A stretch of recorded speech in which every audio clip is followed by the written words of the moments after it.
जय हिंद प्यारे बच्चों। मैं शशि सर एजुकेशन पथ के इस प्लेटफॉर्म पे आपका पुनः स्वागत करता हूं। आज हम जो डिस्कस करने वाले हैं वो है इकोनॉमिक्स लेसन 5 से रिलेटेड 2011 से 24 तक के वेरी वेरी इंपॉर्टेंट ऑब्जेक्टिव्स। तो इन ऑब्जेक्टिव की सीरीज में आज हम 5 लेसन के ऑब्जेक्टिव का डिस्कशन करेंगे। चलिए बिना समय गवाए तेजी से हम अपने ऑब्जेक्टिव की ओर चलते हैं। इसमें हमारा पहला प्रश्न है कि भारत में सेवा क्षेत्र, भारत में क्या है, सेवा क्षेत्र को सामान्यतः कितने भागों में बांटा गया है या बांटा जा सकता है, बांटा जा सकता है। ऑप्शन आपके सामने है 2, 4, 6 या 8। ठीक है, तो आपके सामने दिया हुआ है। तो सेवा क्षेत्र को कितने भागों में बांटा जा सकता है? तो सेवा क्षेत्र को जो बांटा जा सकता है वो है 2, एक सरकारी और दूसरा गैर सरकारी। ठीक है, ऊर्जा के प्रमुख स्रोत क्या है, यानी ऊर्जा जो हम प्राप्त करते हैं उसका प्रमुख स्रोत क्या है? क्या कोयला है, पेट्रोलियम है, विद्युत है या इनमें से सभी है? तो आपको याद है तो आप इसका आंसर मेंशन करें कि क्या हो सकता है। तो इसका आंसर है इनमें से सभी, इनमें से सभी।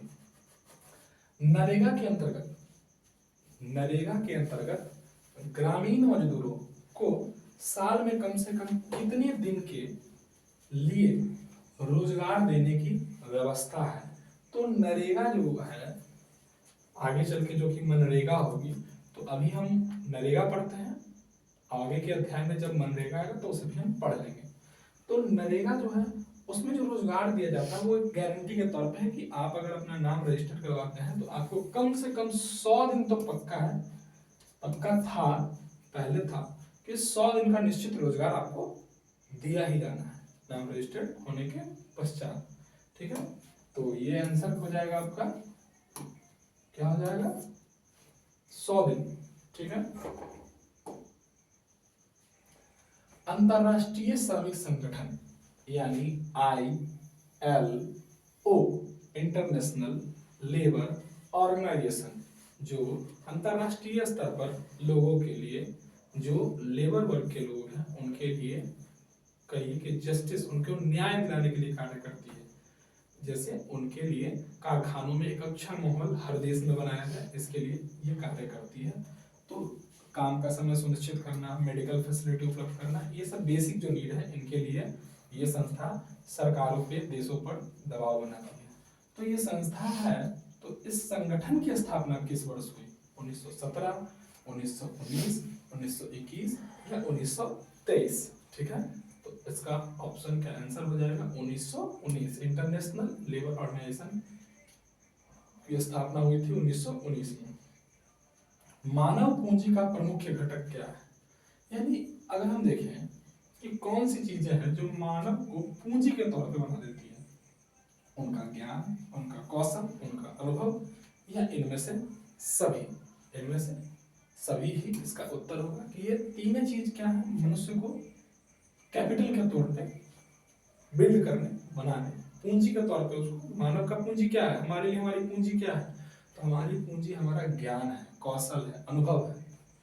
जवाहर रोजगार योजना, जवाहर रोजगार योजना कब शुरू हुई थी? 1988, 1989, 1990 या 1991? ठीक है, तो इसका राइट आंसर है 1989। इनमें कौन आर्थिक विकास क्षेत्रों से संबंधित नहीं है?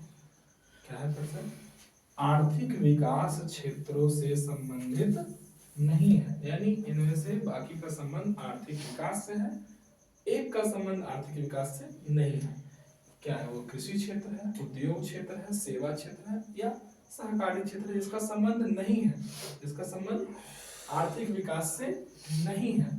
तो आर्थिक विकास से ये नहीं है, बाकी तीन जो सेक्टर है उनका संबंध हमारे इकोनॉमिकल ग्रोथ से है, यानी आर्थिक विकास से। कौन सी सेवा गैर सरकारी है? कौन सी सेवा गैर सरकारी? क्या सैन्य सेवा, वित्त सेवा, मॉल सेवा या रेल सेवा?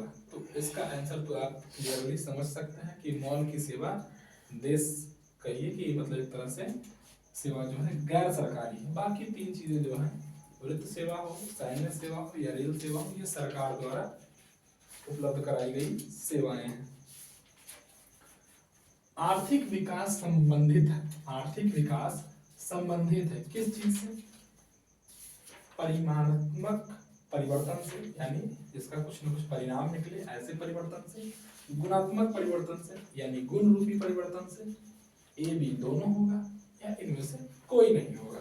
तो इसका आंसर जो है वो है ये। आर्थिक विकास का मतलब हो गया कि परिमाणात्मक यानी आंकड़ों में भी परिवर्तन हो और गुणात्मक मतलब क्वालिटी में भी, गुणवत्ता में भी परिवर्तन हो, यानी आंकड़ों के आधार पर भी हमें बदलाव आए और क्वालिटी के तौर पे यानी गुण स्तर पे भी हमारे अंदर हमारे देश की स्थिति बिल्ड हो, मजबूत हो।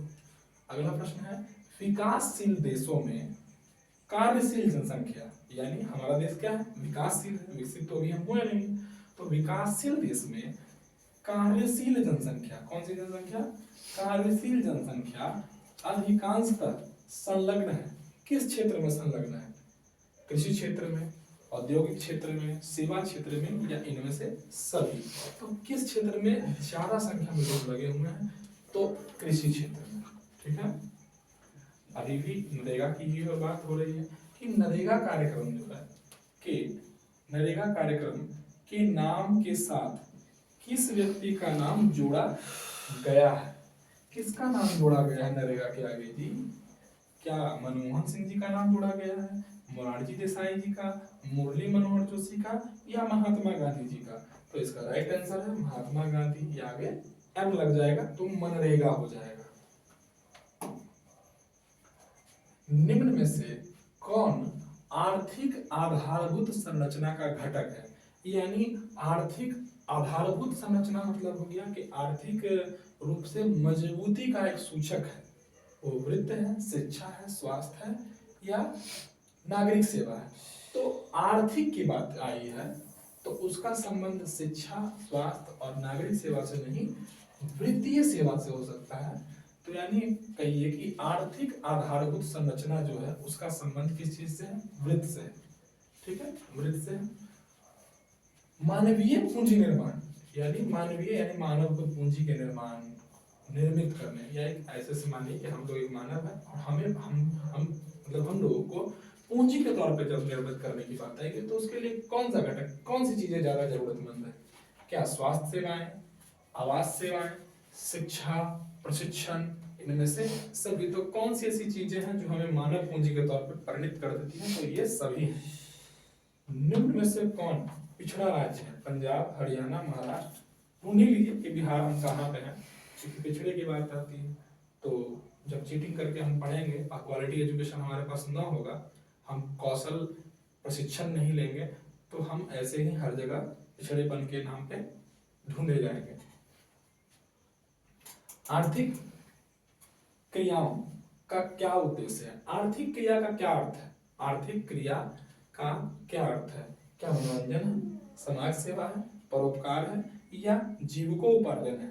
तो जीविकोपार्जन मतलब होता है जीवन को जीने के लिए किया गया उपार्जन। तो हमारी जितनी भी आर्थिक क्रियाएं हैं जो हम अर्थ कमाने के लिए यानी पैसा कमाने के लिए जो भी हम क्रिया कर रहे हैं, तो उसका मुख्य उद्देश्य क्या है? जीवन को जीना, जीवन को जीना, सम्मानजनक तरीके से जीवन को जीना।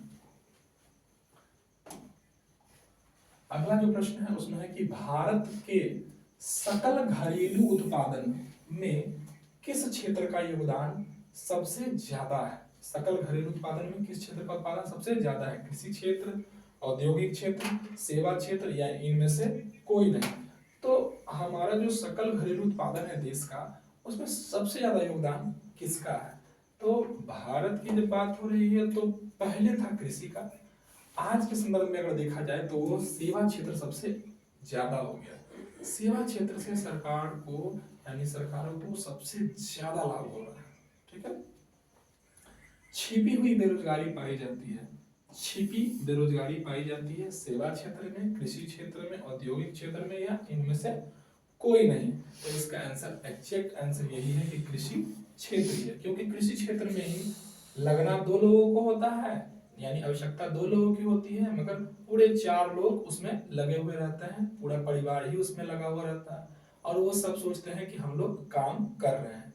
बल्कि ऐसा है कि 2 ही लोग उस काम को पूरा कर सकते थे, मगर पूरा परिवार जब इंक्लूड रहता है और सब समझता है कि मैं कार्य में संलग्न हूँ, कुछ न कुछ कर रहा हूँ, नीड 2 की लगे हुए 4 हैं, तो बाकी 2 लोग मतलब बेफिजूल में उनको लग रहा है कि वो बेरोजगार मतलब कार्य में लगे हुए हैं। ऐसा बिल्कुल नहीं है। तो ये छिपा हुई स्थिति है, इसीलिए इसको छिपी हुई बेरोजगारी कहते हैं और ये कृषि क्षेत्र में ज्यादा देखने की मिलती है। वस्तुओं और सेवाओं को अपने उपयोग के लिए कौन खरीदता है? वस्तुओं और सेवाओं को अपने उपयोग के लिए कौन खरीदता है? यानी खरीदने वाले को क्या कहते हैं? सेवा प्रदाता बोलते हैं, उत्पादक बोलते हैं, उपभोक्ता बोलते हैं या दुकानदार बोलते हैं। ठीक है, तो क्या बोलते हैं? तो उपभोक्ता। हम लोग उपभोग कर रहे हैं, कंज्यूम कर रहे हैं, तो हम ही लोग कंज्यूमर करने का है। कंज्यूम करना मतलब होता है उपयोग करना, और उपयोग करने वाले को कंज्यूमर बोलते हैं यानी उपभोक्ता बोलते हैं। उपभोग करने वाले को उपभोक्ता। वी ऑल आर उपभोक्ता या कहिए कंज्यूमर। निम्न में से कौन गैर आर्थिक आधारभूत संरचना का अंग है? यानी कहिए कि गैर आर्थिक, सबसे पहला है वर्ड गैर आर्थिक आधारभूत संरचना का अंग है, जिसका आर्थिक से संबंध नहीं हो।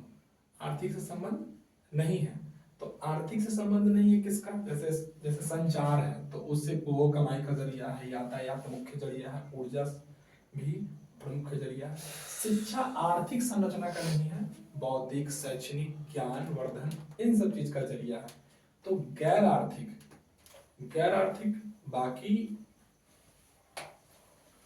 बाकी सब आर्थिक है, और केवल शिक्षा ही है जिसकी संरचना का उद्देश्य केवल आर्थिक नहीं होता है, ये शैक्षणिक, बौद्धिक कहिए कि रूप से विकसित करना भी इसका उद्देश्य होता है। मनरेगा कार्यक्रम की शुरुआत किस राज्य से हुई थी? यानी मनरेगा का आरंभ जो है वह किस राज्य से हुआ था?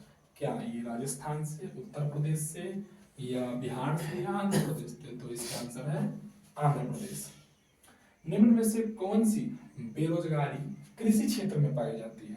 छिपी बेरोजगारी, मौसमी बेरोजगारी, संरचनात्मक बेरोजगारी, ए और बी। तो यहाँ पर सारे ऑप्शन आपके पास उपलब्ध हैं, आप इसको पहचाने कि छिपी हुई बेरोजगारी तो अभी हमने जस्ट पढ़ा। मौसमी बेरोजगारी का मतलब हो गया कि जब मौसम बारिश का आ गया तो पूरे क्षेत्र बारिश में डूब गया, यानी वर्षा से जब डूब गया तो उस समय लोग बेरोजगार हो जाते हैं, तो उसे मौसमी बेरोजगारी कहते हैं। और छिपी हुई बेरोजगारी में 2 की जगह 4 लोग लगे हुए रहते हैं और उन चारों को लगते रहता है कि हम रोजगार में लगे हुए हैं, मगर ऐसा नहीं है। 2 लोगों का काम है तो 2 ही लोगों को रोजगार माना जाएगा, बाकी तो एक्स्ट्रा है, वही छिपे हुए हैं। इसीलिए दोनों चीजें वो हैं जो बेरोजगारी कृषि क्षेत्र में पाई जाती है। तो ये 2 ऐसे बेरोजगारी है जो कृषि क्षेत्र से संबंधित है। प्रत्यक्ष विदेशी निवेश, डायरेक्ट फॉरेन इन्वेस्टमेंट को ही प्रत्यक्ष यानी सीधे तौर पे विदेश का पैसा लगा हुआ आना। तो सर्वाधिक लाभ किस क्षेत्र को मिलता है? यानी सबसे ज्यादा डायरेक्ट इन्वेस्टमेंट यानी विदेश से जो निवेश है वो हमारे यहाँ किस क्षेत्र में आता है? तो किस क्षेत्र में आता है? विनिर्माण मतलब चीजों से वस्तुओं का निर्माण करना। जैसे एग्जांपल में ले लीजिए कि आप अगर मान के चलिए कि जैसे टमाटर है, तो टमाटर से आप सॉस बना रहे हैं, तो ये क्या हो गया? विनिर्माण हो गया। ठीक है, आटे गेहूं है तो गेहूं से आप बिस्किट बना रहे हैं, तो ये क्या हो गया? विनिर्माण हो गया। तो कहिए कि विनिर्माण वस्तु से वस्तु का निर्माण का जो सेक्टर है उसमें प्रत्यक्ष विदेशी निवेश सबसे ज्यादा आता है। कहा जा रहा है निम्न में से किसके द्वारा पूंजी निर्माण होता है? यानी पूंजी का निर्माण किसके द्वारा? उपभोग के द्वारा, विनिमय के द्वारा, बचत के द्वारा या विनियोग के द्वारा। तो आपके सामने चारों ऑप्शन दिए हुए हैं। ऐसे तो पूंजी निर्माण के लिए हमारा सबसे बेस्ट जो ऑप्शन है वो है बचत। जितना हम ज्यादा बचत करेंगे उतना ज्यादा पूंजी निर्माण हमारे पास होगा ही होगा। देश की सीमा के अंदर एक वर्ष में उत्पादित सभी अंतिम वस्तुओं और सेवाओं का मौद्रिक मूल्य क्या कहलाता है? Very very important question. फिर से समझिएगा कि देश के अंदर यानी देश की सीमा में, अभी हम बाहर देशों से होने वाली कमाई को इंक्लूड नहीं करेंगे, बाहर देशों से होने वाली इनकम को इंक्लूड नहीं करेंगे। अभी कह रहा है देश की सीमा के अंदर, यानी मेरे पूरे देश के ही अंदर एक वर्ष में उत्पादित सभी अंतिम वस्तुओं और सेवाओं का मौद्रिक मूल्य क्या कहलाता है? सकल राष्ट्रीय उत्पाद, सकल घरेलू उत्पाद, शुद्ध घरेलू उत्पाद, शुद्ध राष्ट्रीय उत्पाद। तो ये कहलाता है सकल घरेलू उत्पाद। सीमा के अंदर अगर हो तो सकल घरेलू उत्पाद, ठीक है। वैश्वीकरण यानी ग्लोबलाइजेशन, पूरा विश्व एक क्या है? बाजार है। पूरा विश्व एक क्या है? एक बाजार है। हम दूसरे देश से, दूसरा देश हमसे, सभी देश एक दूसरे से जब लेन देन, व्यापारिक लेन देन करते हैं तो उसे वैश्वीकरण कहते हैं। तो वैश्वीकरण की नीति जो है, यानी पूरे विश्व को एक बाजार बना करके सब एक दूसरे से लेन देन करें, तो ये वैश्वीकरण की नीति होगी। से किस क्षेत्र को सबसे कम लाभ हुआ है? तो सबसे कम लाभ किसको हुआ है वैश्वीकरण से?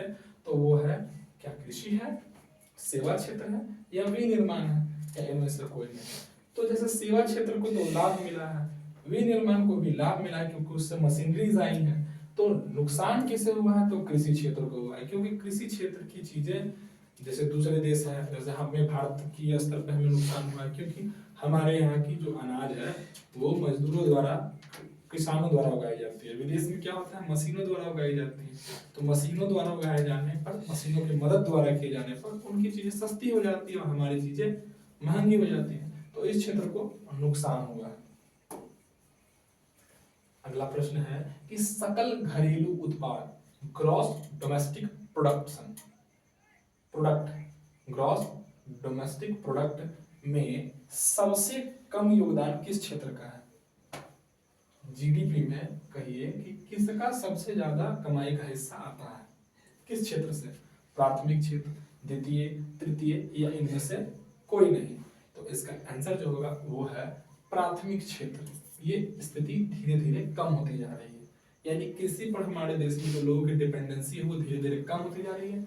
इसीलिए कहा जा रहा है कि सेकेंडरी सेक्टर और टर्सरी सेक्टर से तो ज्यादा इनकम हो रहा है, मगर प्राइमरी सेक्टर का स्थिति, क्योंकि कृषि में हमने जरूरत जितनी चाहिए थी उतनी सुधार हमने की नहीं। निम्न में से क्या आर्थिक आधारभूत संरचना का अंग है? यानी आर्थिक आधारभूत मतलब सीधे तौर पे हम कह सकते हैं कि आर्थिक स्थिति को मजबूत बनाने, यानी अर्थव्यवस्था को और स्ट्रॉन्ग करने में किसका सबसे ज्यादा अहम योगदान रहता है? तो देखिए, आर्थिक आधारभूत संरचना का योगदान को मजबूत करने में शिक्षा, स्वास्थ्य, नागरिक सेवा या यातायात, तो इसको स्ट्रॉन्ग करने में आप पढ़े लिखे रहे न रहे कोई फर्क नहीं है, स्वस्थ अस्वस्थ भी कोई फर्क नहीं है। नागरिक सेवा से यातायात अगर बेहतर हो, यातायात अगर बेस्ट क्वालिटी का हो, तो आर्थिक आधारभूत संरचना का निर्माण बेहतर से बेहतर तरीके से किया जा सकता है। यानी आर्थिक स्थिति को बहुत ही अच्छे स्तर पर ले जाया जा सकता है जब आपकी यातायात के सुगम से सुगम साधन उपलब्ध हो। तो चलिए इस सीरीज को हम यही समाप्त करते हैं। आशा है आप इसे अच्छे से समझे होंगे। उम्मीद है कि आप इस वीडियो को लाइक, शेयर और कमेंट भी करेंगे, अपने दोस्तों तक शेयर भी करेंगे। लाइक करते जाएं, क्योंकि लाइक करने का कोई खर्च नहीं है, मगर हमें लाइक करने से आपको, हमको, हमारे वीडियोस को, हमें बहुत सारे लाभ मिलेंगे। तो आप यदि चाहते हैं कि हमें लाभ पहुंचे, हम आगे आपके लिए भी ऐसे वीडियो लाते रहें, तो आप जरूर से जरूर इसे लाइक करें। जय हिंद, जय भारत।